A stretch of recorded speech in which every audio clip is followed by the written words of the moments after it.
Today is a studio reset day. Gosh, this tissue paper. This reminds me of learning to fold a map in grade 3 social studies 42 years ago. That teacher yelled at me once in front of the class for not handing in my work. And I knew I handed it in, but I was too shy to tell her as I stood there humiliated. I'll never forget her name, Madame Ross. I hope my students only remember my name for good reasons.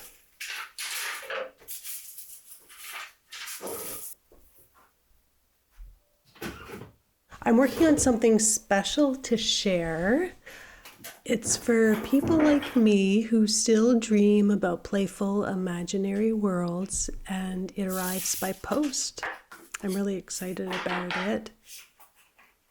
It's funny, I've been collecting artifacts for other projects that didn't work out.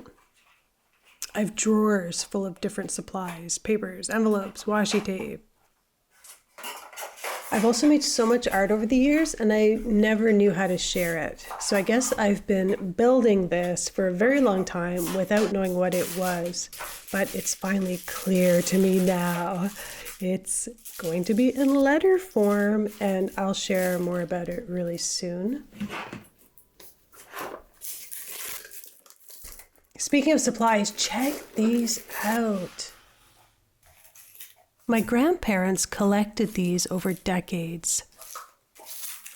They immigrated to Canada in the 1950s as a young couple with 2 kids, my dad and his brother, leaving behind their parents and friends. My grandmother was an only child, and she and her parents missed each other terribly. Back then, transatlantic phone calls were expensive and logistically complicated. You typically had to book them in advance through an operator, and the cost was prohibitive to most people. So they wrote letters, hundreds of them. When I touch these stamps, I think of my great-grandparents on the other side of the ocean, licking them, pressing them down, sending everything they couldn't say out loud across an ocean in an envelope. My grandparents collected these as a hobby, soaking them carefully off every envelope, one by one. So these stamps hold a trace of everyone who wrote them, everyone who received them, of everyone who missed each other.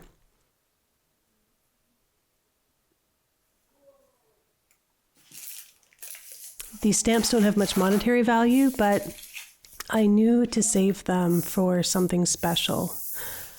And I finally figured out what that is, so soon you might be getting one of these mailed to you.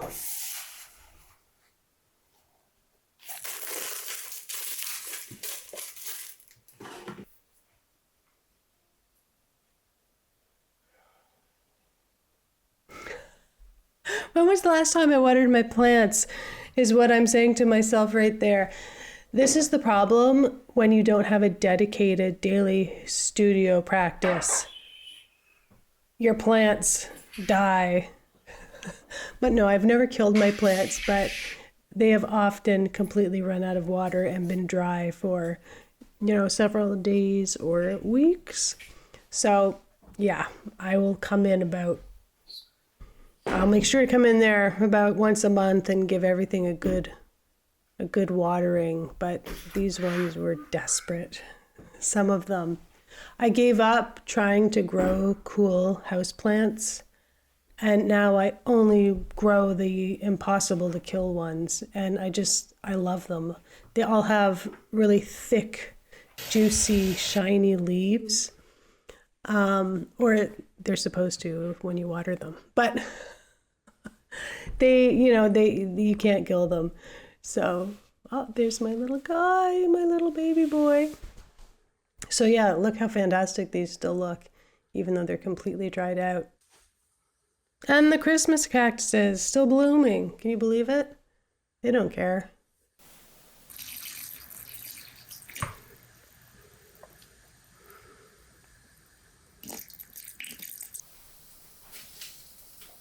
Instead of watering them in place, well, here's what happened. Let me tell you the real story. The last time I watered them where they sat. And what happens when your plant is completely dried out and you water them, the first batch of water usually runs right through and out the holes at the bottom of the pot. And I had 2 of them up on that white shelf where I have all my different papers. And they both overflowed and they were just draining into those drawers full of paper. Luckily, I caught it in time and I didn't ruin anything. But yeah, I have nice teak tables. This is why I move my plants off the furniture when I water them.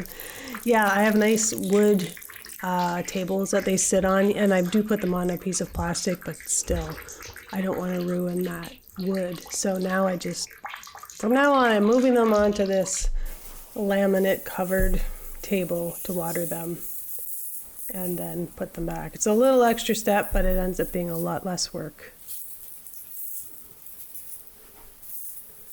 Plant problems.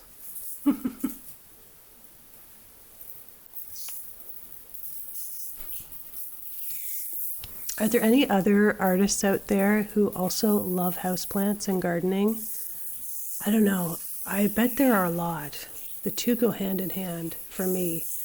And especially creative type people who like to jump from creative project to project.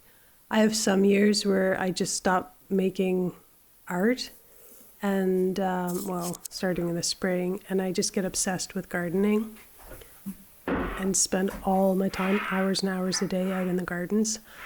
And then I will get completely sick of gardening and not do it for 2 years. And then I have my art hobby that I do instead. But I love going between them. And that's why, I never feel too bad when I stop making art. It's not like I'm not doing anything. It's not like I'm just watching TV.